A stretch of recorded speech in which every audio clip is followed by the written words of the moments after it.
played in here as a kid, dressing up in her silkiest gowns and smearing my face, and no doubt said gowns with her makeup. She'd never once been angry. She'd always laughed and joined the fun, even letting me do her face. I swiped at the tear that appeared on my cheek and resolutely walked into the bathroom. Most people wouldn't think of looking for a safe in an ensuite, which is exactly why Mum had installed her second one here. This was where she'd stored her most precious jewelry. I opened the double doors under the basin and ducked down. The safe was embedded in the wall and visible only because all of Mum's makeup had been cleared away. After typing in the code, I pressed my hand against the reader. Red light flickered across my fingertips. Then there was a soft click as the safe opened. I took a deep breath, then sat and pulled the door all the way open. Inside were all her favorite items, including the chunky jade bracelet she'd bought the last time she was in New Zealand, only a few weeks before her death. There was also a stack of microdrive photo discs, and finally an envelope.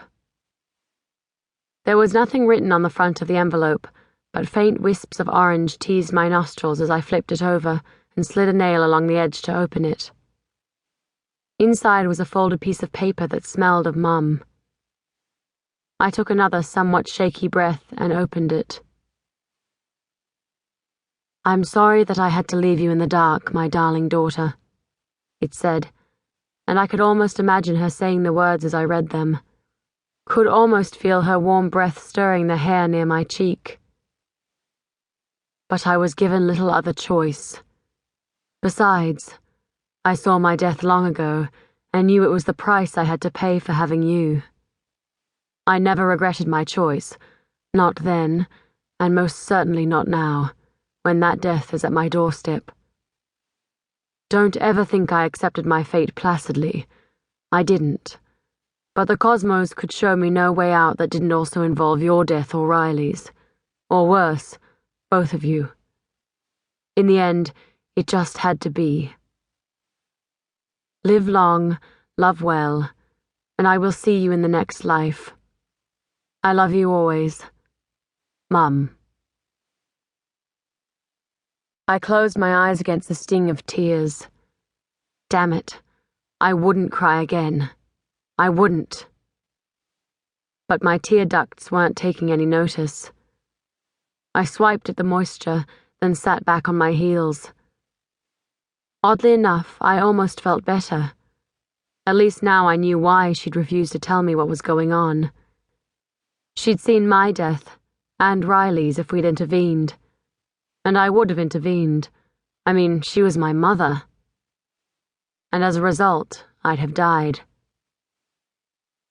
Her death still hurt, would always hurt, but a tiny weight seemed to have lifted from my soul. I glanced down at the letter in my hand, smiling slightly as her scent spun around me, then folded it up again and tucked it into my pocket.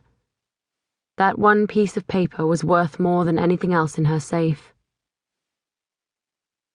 I scooped up the remainder of the jewels, but as I rose, awareness washed over me. Someone, or something, was in the house. I was half-werewolf, and my senses were keen.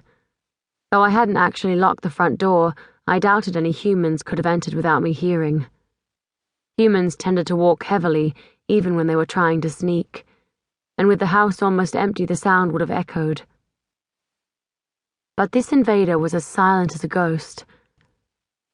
And it wasn't non-human either, because in the midst of awareness came a wash of heat. Not body heat, but rather the heat of a powerful presence. An avenge. And he was in spirit form rather than physical. My pulse skipped, then raced. The last time I'd felt something like this, I'd been in the presence of my father. Of course, that meeting had ended when 2 avenge priests had gatecrashed the party in an effort to capture my father, who'd fled and left me to fight the priests off alone. Needless to say, the odds had been on their side, and I'd been taken and tortured for information.